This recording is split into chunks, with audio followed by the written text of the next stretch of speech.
Okay. Hi guys, thank you for coming. My name is Mario Fusco. I'm from Italy. Actually, I'm from Napoli, as you can see, Forza Napoli. We are about to win our third Italian championship this year after a 34 long year wait. So I'm pretty excited about this. So, okay, but let's go into my talk. I'm talking about how to design a Java API. I guess everybody of you knows what an API is, but in essence, it is an interface or a communication protocol between two different parts of your program, of your software. And guess what? If these two parts are not well designed, if they don't match very well, bad things happen, right? So you really need to design your API to make the part of your software to cooperate in a nice and smooth way. So in essence, what an API is some facility that you as a developer use every day in your day-by-day work. You use tons of API, of course. And again, an API is just a contract between a provider of a service and a consumer of that service. But also, it's important to note that an API is something that clearly defines the boundaries of a piece of software. And the reason why this is very nice and necessary, it is because this enables modular reasoning, because our software is very complex and you cannot have a complete knowledge or dominate all the aspects of each and every module of it. So you work on specific module typically, and you trust that the other module that you use works according to the contract exposed by the API. So having a clear API is the only way to have clear boundaries between modules and to enable modular reasoning, which is key, again, to dominate complexity. So, of course, the reason why should you care about how to design an API is because 99% of the time we are user of API written by somebody else, but at some point, of course, our software will be used by others. So we are at that point the provider of a service to make our service pleasant to be used, we need to expose it with a nice API. So this is why we should care. Okay? And in essence, to create a nice API, we should follow a quite long list of basic principles. I put some of them here. Some of them are also in contrast sometimes. So designing a good API, it's also a matter of a trade-off of what you care and what you don't care that much in that specific piece of your software, okay? So, but anyway, there are some very, very basic principle that your API should follow. It should be, okay, of course, intuitive, easy to be understood and to learn. And, often when you play with a new API, you don't read documentation, nobody does, right? What you do, we play it with the auto-completion of the IDE to figure out what method is available at a certain point and figure out which one we want to use. Yeah, so this is what I mean when I say that an API is learnable and discoverable. You are discover how to use it while using it. It, of course, has to be consistent. It has to be self-defensive. If there are some misuse, it should behave in a nice, correct way, even if people misuse it, and they will, for sure. It has to be minimal. We will see it. It has to be as flexible as possible, easy to evolve. Document is also important. Nobody reads it, but it's important. No, I'm joking. Yes, it's really, really key, and it has to be really learnable and discoverable. It maybe need to have a limited number of entry points, and actually the last point is the one that is really important to me. Is it should respect the principle of the least astonishment. I shouldn't be surprised by the behavior on API. It shouldn't do something that is not totally unexpected to me. We will see a few examples of this. Okay, but of course, we design an API now, but it's not written in the stone. So as any part of our work is something that is subject to be changed, to change in future. So we need to plan for changes, okay? Planning for changing is not, doesn't mean adding a random map to the signature of your API just in case, but it means that you need to think carefully upfront what you may want or may not want to add to your API, and what you don't add to it, it's sometimes more important than what you actually add. Because if you add something, you know, just because it seems nice, just because it seems useful maybe, and most important, yeah, I will add it because it's just a 1 hour work, who cares? It's easy to do, I will add this new feature. The problem is not that hour of work that you're spending to add the feature now. It's the hundreds of or thousands of hours of work that you will spend supporting that feature, correcting bugs, and even more important, making that feature to coexist with all the rest of your software, with all the rest of the API. And the first example that comes to me in mind while speaking about this is, unfortunately, Java serialization. If you think about it, yes, Java serialization seems to be a nice idea at times, but the problem is that it opens security holes, and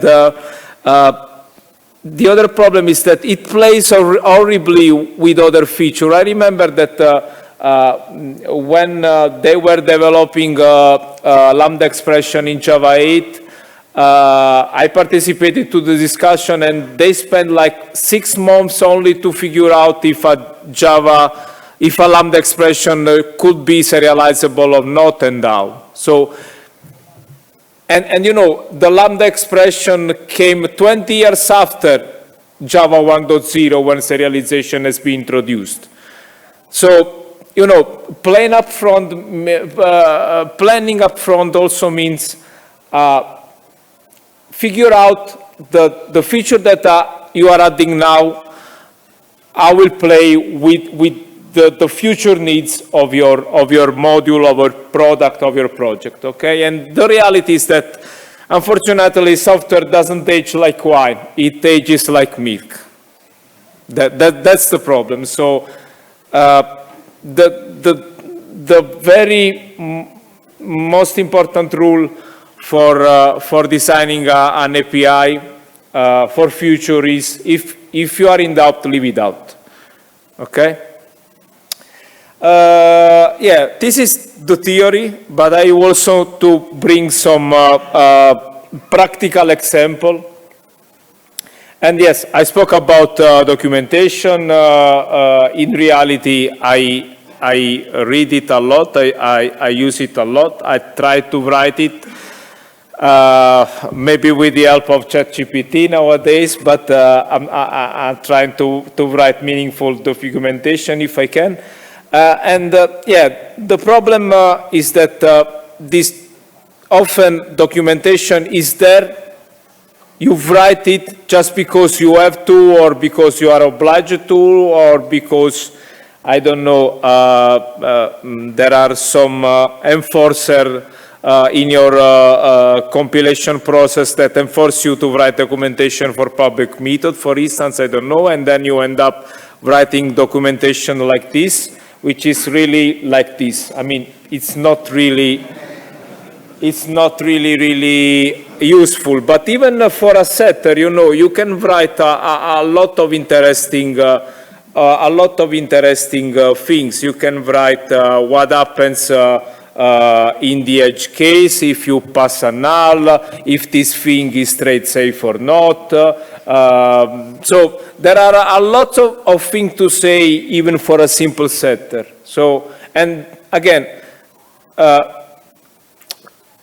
writing documentation, explaining with words what this method does, also promote the less astonishment principle, because if you don't know what's going on and then something surprising will happen when you call this setter, you will be negatively surprised by the outcome. Okay, so yeah, really my suggestion is for public API, for software that has to be consumed by others, and with others I also mean, of course, the 6 months later yourself, write documentation, because otherwise you will find in situation like this, and with lots of open question, and you will need to rediscover other people's code or your own code after 6 months.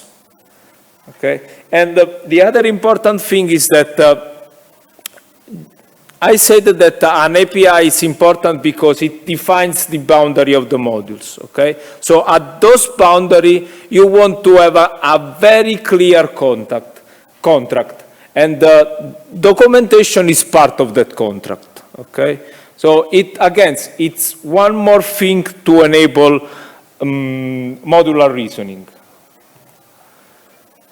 This is another thing that happens quite often in Java, is that we add lots of overloading because they are convenient, but yes, they are sometimes, but and unfortunately Java also sometimes requires this because of the primitive types. The problem is that sometimes there are really too much of this. I mean, do we really need an append for a plain object or a string or a char sequence? They behave exactly in the same way. Probably we could have just one method doing that stuff. And let me give you another practical example. So I was trying to create an API to place a stock order. Okay, so I defined here one method to sell stocks, and I need three methods to buy stocks, because there could be a fixed price or a price with a commission, or not a fixed price but a range with a minimum and maximum price and a commission. Okay. So what's wrong with this API? In my opinion, there are a few things that are wrong. There are, yeah, as I said, too many overloads. It's not that easy to figure out which method you need to use.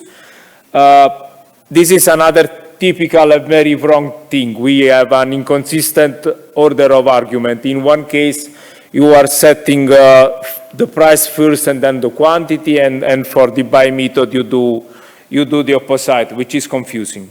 Okay, and then you have a long list of arguments, especially of the same type, so the compiler cannot help you, and it's really easy to use them in the wrong order. So what you do to fix all this problem? The problem here is that the price for you is not a primitive, it's not a simple double, it's a more complex concept in your domain. So you have to model that domain with a proper class. Okay, the price is something that could be fixed or not, could have a commission or not. And you need to model this stuff not with primitives, but with a proper type. And if you do so, it's immediate to find a better way to define this API. And for what regard this example of price, but in general, I often use static factory methods instead of constructor in my API, because yeah, they allow to use a nicer syntax for user. They don't need to use the new keyword, basically. But most important is that you can use a subclass. If you allow people to create object of your API with the new keyword, you are obliged to return an object of that type. While if you use a static factory method, you can return subclasses of it, and this also helps for the evolution, okay, for evolvability, because maybe you don't need this now, but at some point you may want to create a subclass, and in some case return a subclass. And if you use static factory method, you can do this without breaking the contract, without breaking the client code. And yes, you can check for precondition for edge cases and take specific action that the semantic of our pure Java constructor doesn't allow you to take. So this is why I like to use static factory methods. And another thing that I really like is using Fluent API. So instead of saying, okay, I create a price and then I set a commission and then I set a variable to say that if it is gross or net, instead of doing this stuff, I do this in a Fluent way, okay? So every method returns the object itself, and in this way, I can concatenate the multiple invocation, and I can use the result directly inside another as an argument to another method, and yeah, it's nicer to read. It's more compact, but the point is not how many keystrokes you are using or how many keystrokes you are saving. The fact is, the key point here is the readability, and I believe this second form is much more readable. It's more immediate than the first one. And yeah, of course, I spoke about Fluent API, and there are a few Fluent API also in the public Java API. The first one that comes to mind is a stream API. It's a very, very nice example. So in a Fluent way, you define and use a stream.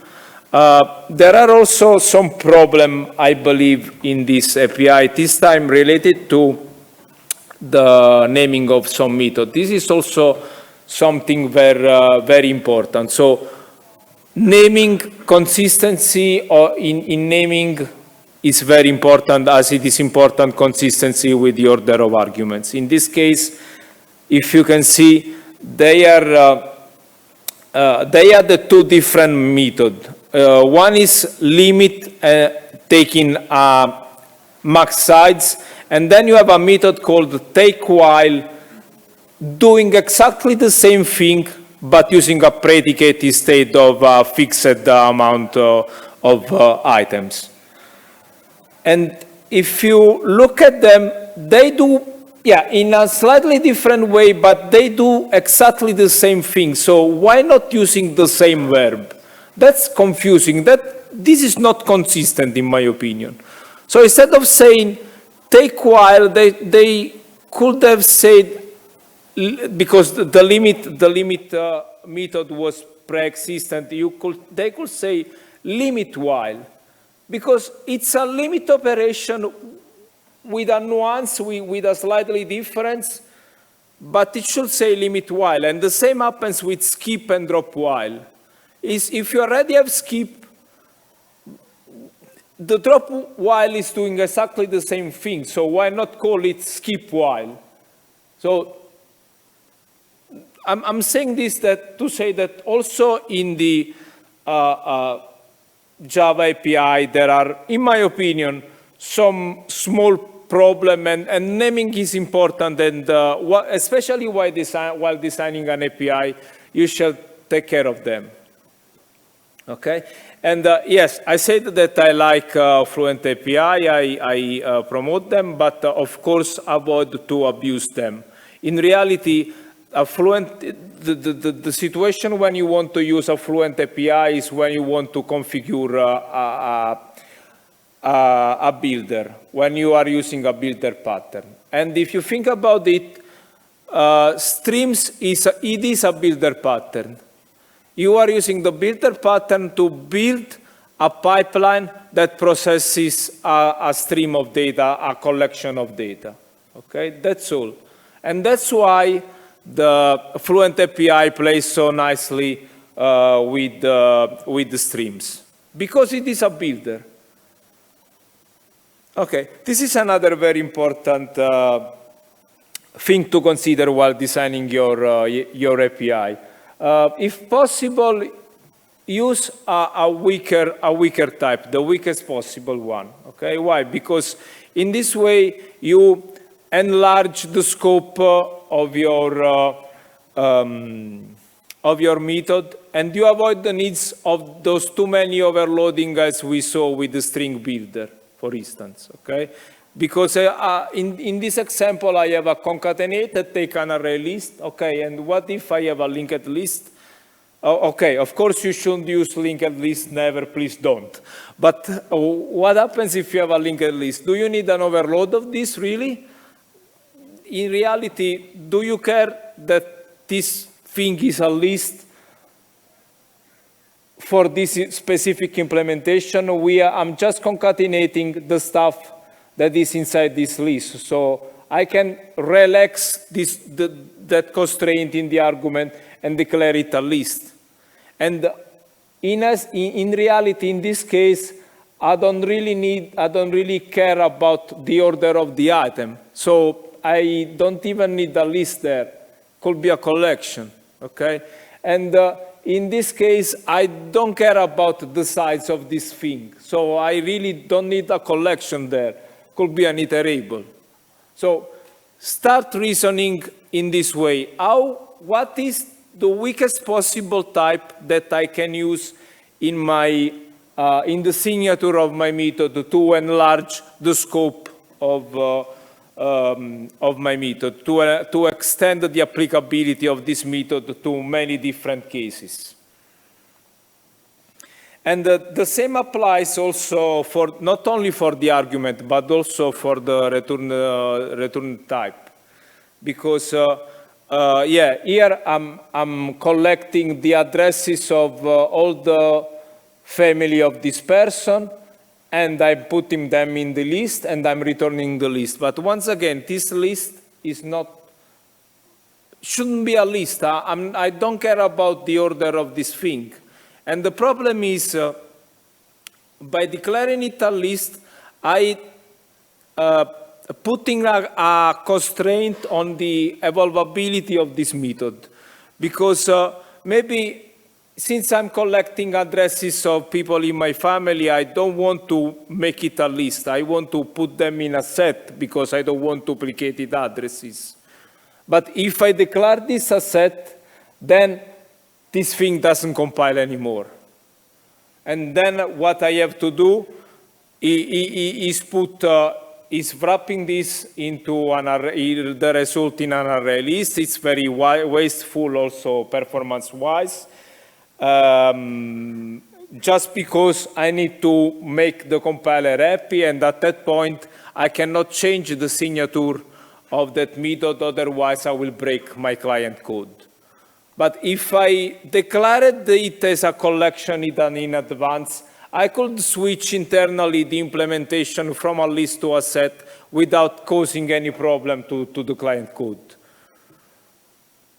So this improves the flexibility, the evolvability of your API. Yeah, this is another really important thing in my opinion. It makes the life of the user of your API easier and nicer, because what I'm doing here, I'm defining a listener interface, and then you are register this listener, and when you do, you have to do something like this. You have to create a class or an anonymous inner class, as in this case. Why I need to do this? Because my listener interface has two methods, so I cannot use a lambda. But in reality, what can I do is splitting this thing in two interfaces that they are functional interfaces, and allow to register them independently. At that point, I don't need to use an anonymous inner class anymore. I can register the listener as a plain lambda, okay, as a plain consumer. And in reality, I don't need at all to define this interface anymore, because they are just consumer if you think about them. They are just consumer of an event. So you are avoiding introducing new interfaces, new classes. So you are using concepts that are already present in the Java API. So Java developers are already knowledgeable what a consumer is. They don't know what a before listener is, but they really know well what a consumer is. So you are reducing also the cognitive friction of people in this way, because you are using stuff that they already know about. Okay. If you know me, you know that I yet check at exception, really. I believe that it's one of the biggest mistakes in the original Java design. And the problem is that the introduction of lambda expression also worsened this problem because they really don't play well with lambdas, and then you are obliged to write this stuff to make the compiler happy. And in reality, there are lots of different studies that demonstrate by analyzing tons of code that, people often doesn't do meaningful stuff inside a catch block. They log statement, the print the stack trace, many of them are just empty blocks, or what I normally do is wrapping the checked exception into an unchecked one. But nothing of this stuff is meaningful. So checked exception really force the user of your API to write some bloatware. So my suggestion is avoiding declared checked exception in the signature of the method of your API. And in reality, I also believe that they don't really play well to prevent error. So I really don't see a point in this. Okay. As you can see, this talk is strongly opinionated, of course. This is my experience. Your mileage may vary. You may have different experience, but I don't like them for a reason, okay? This is another maybe obvious suggestion. Never returns a null. Please always return empty collection or optional, because if you return a null, if this person doesn't have any sibling, but instead of returning an empty collection, you return a null, you will get a null pointer exception there. And so, and the same applies. For optional. Okay, so instead of returning a person may or may not have a car, so instead of return a null there, please return an optional. And this is also important to clarify your domain model, okay? If a person must have a car, this method will return a car, okay? And if a person may or may not have a car, the method return an optional of a car. So you are saying with your type system, you are clearly specifying with your type system something that is implicit in your domain model. Okay, so you are making your domain model more explicit. And this helps you, this helps the compiler, of course, but this helps you to avoid mistakes. Okay, another very probably obvious thing is that please avoid using Boolean inside the signature of the method of your API, because they are very confusing. I mean, I'm gathering the employee contact and I want a mobile number. And yeah, when I use this thing, should I pass true or false? I don't remember. It may happen that you may need to add a third value at that point. You are totally lost. Of course, you can't. So what I suggest to do is using an enum, even if you have two value now, because you may have a third value in future. But even if you have two value now, using the API with an enum will be much more readable than remembering if you need to pass a true or false there. It's much more, you read immediately what you are asking there. And in general, I suggest to use meaningful return types. So this is another form of what I call primitive obsession. Okay, in the first example, you saw the example with the price with the three value, three double. We are obsessed in using primitive instead of clearly define our domain model. So here I'm creating a phone book of my employee with their phone number, and what I'm returning is a map having the key the employee name, and then the value is a second map having as key the type of phone, and then I have as value a list of string that are the phone number for that employee and that type of phone. Okay, yeah, it's really hard to use this stuff. I saw this thing quite often, but it's really hard to be used. And what you should do is clearly define your object in your classes in your domain model here. So you are returning a phone book. A phone book returns an employee contacts, and the employee contacts return a set of number divided by phone type. Okay? Yes, it's a little more verbose to you to write, to implement, but it's a lot better for end user to use this stuff instead of having to remember and figure out what that map does and how to read and use it.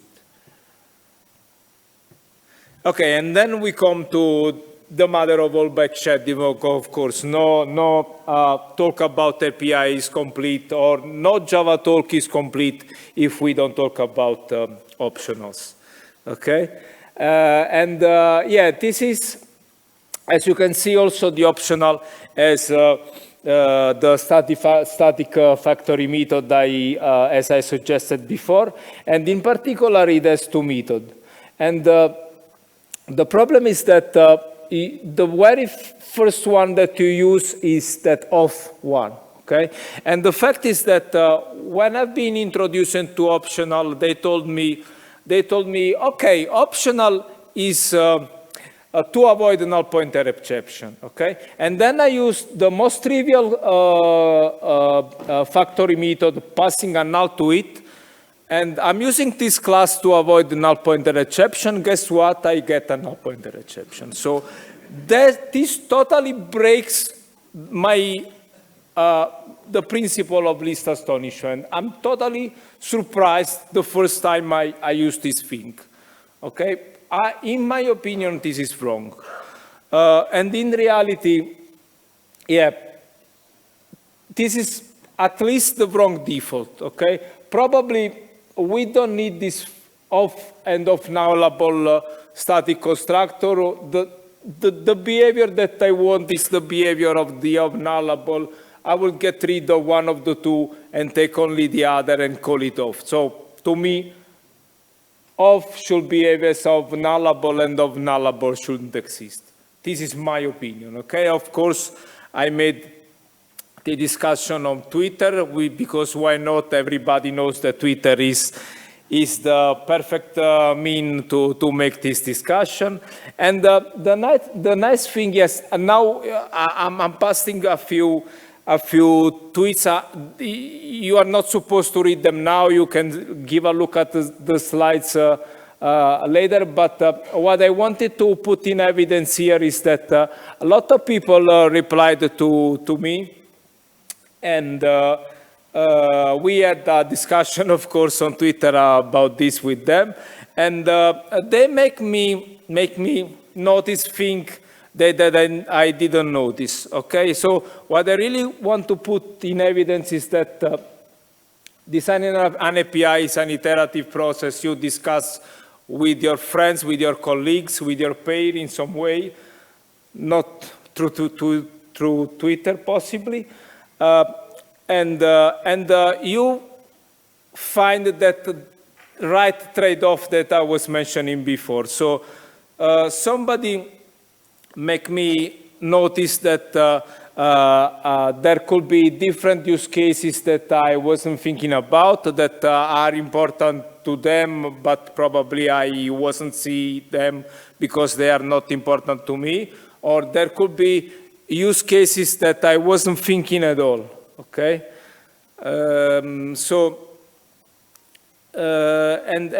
Again, a good API has many different characteristics. Something are important or are important for you, and something are not. So again, it's a trade-off. You try and check what it works for you.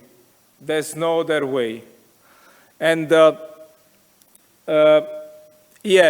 another thing that is important with a definition of API is clearly defining the intent, because Tajir made me notice that, and Brian Goetz made me notice that I was probably misunderstanding the intent. My idea of the intent of the optional is avoiding null pointer exception. Okay, well, they said, okay, this is not really the intent we had in mind. The intent we had in mind is that, as I said before, to clearly define with your domain model a value that may or may not be there, that is optional. Okay, this is the intent of optional for us, not avoiding null pointer exception, as I told in advance. Okay, so in essence, API design is an iterative process. You do it for a few times, check for unclear intention, check for duplicated stuff, for leaky abstraction, which is also really important. You use them a lot writing tests, okay? You practice dog feeding, because if your company makes sliding doors and you don't have a sliding doors in your office, there is something wrong. You have to use your stuff, right? So you practice dog feeding, and at that point you figure out if that API works for you or not. Because if it doesn't work for you, if your API drives yourself crazy, you can be sure that it will not be pleasant to be used also for end users. And yeah, this is what I have. I understand this talk was a bit strongly opinionated, but it's just based on my experience.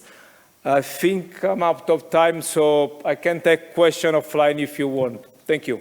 And forza Napoli.